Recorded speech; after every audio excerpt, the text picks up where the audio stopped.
안녕하세요. 몇 달 전 이혼한 30대 여성입니다. 다 끝난 마당에 제가 이렇게 지난 이야기를 들추는 이유는 엊그제 어머님으로부터 또다시 황당한 문자를 받았기 때문이에요. 제가 당신 아들의 팔자를 조져놨으니 당신도 가만히 있지만은 않겠다. 두고 봐라. 후회하게 해주겠다. 그리고 뭐 하루 이틀도 아니고 그런 문자 한 번 더 받았다고 제가 특별히 겁을 먹거나 한 건 당연히 아닙니다. 그저 어머님은 아직도 정신을 못 차리시고 이러시는구나, 답답하다 생각할 뿐이죠. 그렇지만 이유가 어찌되었건 간에 이런 문자를 받고 나니 저도 기분은 좋지 않고, 그래서 오늘만큼은 익명의 힘을 빌려 욕이나 해보려고요. 그러니 두서가 없겠지만 들어주시면 감사하겠습니다. 남편하고는 대학생 때 처음 알게 되었지만 그때부터 바로 연애를 시작한 건 아니었어요. 그때는 저는 저대로, 남편은 남편대로 서울에 올라와 나름대로 동변상련의 마음을 느꼈다고 해야 할지. 아무튼 그렇다 보니 그럭저럭 좋은 친구 사이로만 지냈습니다. 그러다 각자 졸업하고 사회인이 되었고 이후로 나름대로 회사 생활에 적응하고 나서야 연애를 시작했죠. 남편 말로는 뭐 줄곧 저에게 호감이 있었다고는 하는데 그런 것 치곤 남편도 남편대로 연애를 해왔고 저라고 연애를 안 한 것도 아니었으니 듣기 좋으라고 하는 소리였을 거예요. 아무튼 연애 기간은 4년으로 짧지 않은 시간이었고 그 시간 동안 나름대로 서로 신뢰를 쌓아가며 큰 소리 없이 만남을 이어갔어요. 그래서 누가 먼저랄 것 없이 자연스레 결혼을 하는 쪽으로 이야기가 되었고요. 그런데 결혼 준비를 하면서 조금씩 잡음이 있었는데 그 중에서도 가장 문제가 되었던 것은 바로 저희가 어디에서 살 것이냐였습니다. 남편과 저는 지방에서 올라왔고 그렇다 보니 각자 자취를 하고 있었거든요. 그리고 자취하던 동네는 걸어서 15분이면 닿을 만큼 가까웠고요. 하지만 직장은 서로 정반대 방향에 있다 보니 그림으로 그리자면 서로 양옆으로 뻗어나가는 모양새였고, 그래서 신혼집을 구할 때도 저는 원래 저희가 자취하던 그 동네 근처에 구하면 좋을 것 같았습니다. 그럼 둘 중 누구 한 명이 더 고생을 해야 할 필요도 없고 적어도 출퇴근 문제에 있어서는 크게 달라질 일이 없겠다 싶었거든요. 그런데 이 이야기를 들으시곤 어머님께서 그런 건 그렇게 정하는 게 아니랍니다. 누가 더 많이 버는지를 봐야 한다는 거였죠. 그러면서 돈을 더 많이 버는 사람한테 덜 버는 사람이 맞춰주는 게 상식적으로 맞는 일이라고 계속해서 남편 직장이 있는 동네에 자리 잡기를 강요하시는데, 솔직히 이때는 어이도 없고 비록 결혼을 엎어야겠다는 생각까지는 못했어도 어머님이 고집이 보통이 아니시구나, 얽히면 안 되겠다, 그 정도 생각은 들더라고요. 그리고 결혼 준비 과정에서 알게 된 것이 남편은 어머님 고집을 꺾지 못한다는 거였습니다. 사실 남편이라고 해서 가만히 보고만 있던 것은 아니었거든요. 어머님한테 연봉이랑 사는 데랑 무슨 상관이냐? 연봉이 적으면 덜 피곤하냐? 그러면 신우는 편의점 아르바이트 하면서 겨우 그 돈 벌어오는데 그럼 걔는 하나도 안 피곤한 거냐? 하지만 어머님은 그런 남편에게 왜 가만히 있는 여동생을 끌어들이냐고 욕이나 잔뜩 하셨지, 당신의 논리가 틀렸다는 건 결코 인정을 하지 않으셨어요. 그리고 그런 어머님 때문에 힘들어하는 남편을 보고 있으니 제 마음도 결코 편하진 않았죠. 그래서 제가 정말 양보하고 이해하는 마음으로 남편 직장에서 10분 거리에 있는 아파트에서 신혼살림을 시작하기로 했습니다. 그런데 그렇게 식을 올리고 한 달도 안 돼서 정말 황당한 소식을 들었습니다. 저희 동네로 어머님이 이사를 오신다는 얘기였죠. 남편이 서울살이를 10년 넘게 하는 동안에도 고향에서 지내시던 분이 갑자기 신우까지 데리고 서울로 이사를 하신다니 이유를 불문하고 황당하단 생각밖에 안 들대요. 남편도 저만큼이나 당황한 기색이었던 걸로 봐서는 막말로 자기들끼리 짜고 생쇼를 하는 것 같지는 않았어요. 아무튼 그래서 남편도 아닌 게 아니라 어머님한테 갑자기 무슨 이사냐고 물어봤다는데, 어머님 말씀이 당신이 앞으로 살면 얼마나 살겠냐며 지금이라도 자식 옆에서 오순도순 살고 싶다, 손주도 태어나면 봐줘야 할 거 아니냐 뭐 그러시더랍니다. 거기다 대고 남편이나 저나 무슨 말을 할 수 있었겠어요. 특히 막 시집왔던 저는 정말 당혹스러웠지만 말 그대로 찍소리도 못했죠 뭐. 그리고 그때부터 저는 정말 크고 작은 일들로 어머님에게 시달리기 시작했는데, 그 중에서도 저를 제일 환장하게 했던 건 바로 저녁 식사 문제였습니다. 어머님이 하도 고집을 부려서 제 통근 시간이 늘어난 건데 어머님은 그런 건 안중에도 없으셨는지 왜 제가 남편보다 퇴근이 항상 늦는 거며 그래서 당신 아들이 제때 저녁을 못 먹지 않냐고 얼마나 잔소리를 해대셨는지 몰라요. 일주일에 2~3번 그것도 꼭 연락도 없이 멋대로 식사 시간에 찾아오셔서는 당신도 한 끼 얻어먹고 가려고 왔다 하시면서 말이죠. 그런데 그런 상황이 자꾸 반복되니까 솔직히 저도 화가 나대요. 막말로 제가 전업주부도 아니고 둘이 맞벌이 하는 거 뻔히 하시면서 왜 자꾸 저만 들들 볶으시나 싶은 게. 그래서 남편더러 앞으로 저녁 시간 되면 당신이 어머님 댁에 가서 얻어먹고 오라고 했어요. 어머님 말씀대로 10년 넘는 세월 동안 떨어져 지내다가 이제라도 가까이 지내게 되었으니 옆에 끼고 밥도 챙겨 먹이시고 하면 좀 좋겠냐고요. 그랬더니 남편이 저더러 너도 참 그렇다 하는데 이때 처음 남편이 완벽하게 제 편은 아닌가 하는 생각이 들더라니까요. 그리고 더 웃긴 건 그렇게 남편이 몇 번 가니까 어머님이 저한테 더 심하게 화를 몇 번 내시더니 급기야는 이렇게 가정에 소홀할 거면 회사를 관두랍니다. 결혼했으면 아내의 역할이 우선시되어야 한다면서 말해요. 그래서 이때 남편하고 정말 대판 싸웠어요. 막말로 남편이 한 달에 무슨 1,000만 원, 2,000만 원씩 벌어오는 것도 아닌데 무슨 저녁밥 차려주라고 회사를 관두라는 건지. 그래서 제가 남편한테 어머님 정말 이상하시다. 당신 여지껏 혼자 사는 동안 저녁식 사가지고 이러신 적 없다면서 왜 결혼하고 나니까 이러시냐. 신경 쓰이고 서운하다 그랬습니다.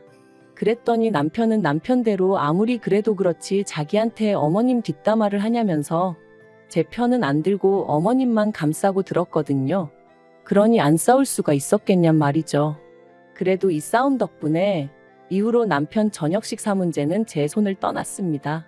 저는 어차피 저녁은 샐러드 정도로 가볍게 먹는 사람이라서 남편하고 저녁을 같이 안 먹어도 크게 문제될 게 없었거든요. 그리고 이때만 하더라도 어머님이랑 남편이 좀 얄미운 게 전부였지 이혼까지 생각한 건 아니었어요. 이후로 1년 반 정도 별탈 없이 살았습니다. 남편도 저도 서로에게 작은 불만들이 있긴 했지만 부부 생활에 위협이 될 만큼 큰 건 아니었어요. 어느 다른 부부들과 별반 다르지 않았달까요. 그리고 그런 와중에 제가 이직을 하게 되었습니다. 다니던 회사보다 월급도 훨씬 많이 주고 직급도 높여준다는 곳으로 말이죠. 딱 한 가지 문제였던 건 지방에서 근무를 해야 한다는 거였는데 솔직히 지방이래봤자 당장 저희 사이에 아이가 있던 것도 아니었으니 까짓 거 필요하면 이사해야지라고 단순하게 생각한 게 사실이에요.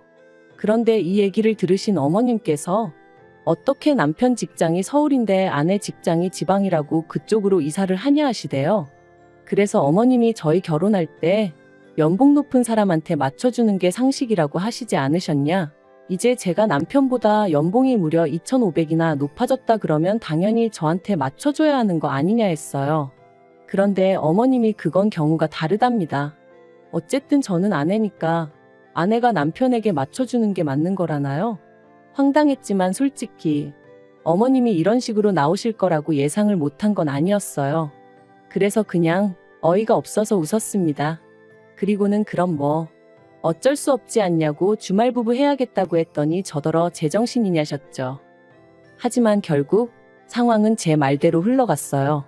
남편 또한 저를 따라 지방에 내려가는 건 내키지 않는다고 했고 그렇다고 제가 이직을 안 할 생각도 없었으니까요. 그리고 제가 먼저 말을 꺼내기도 전에 남편이 먼저 그럼 주말부부로 지내는 건 어떻냐고 묻길래 못 이기는 척 그러자 했죠. 솔직히 아예 걱정이 안 되었던 건 아니에요.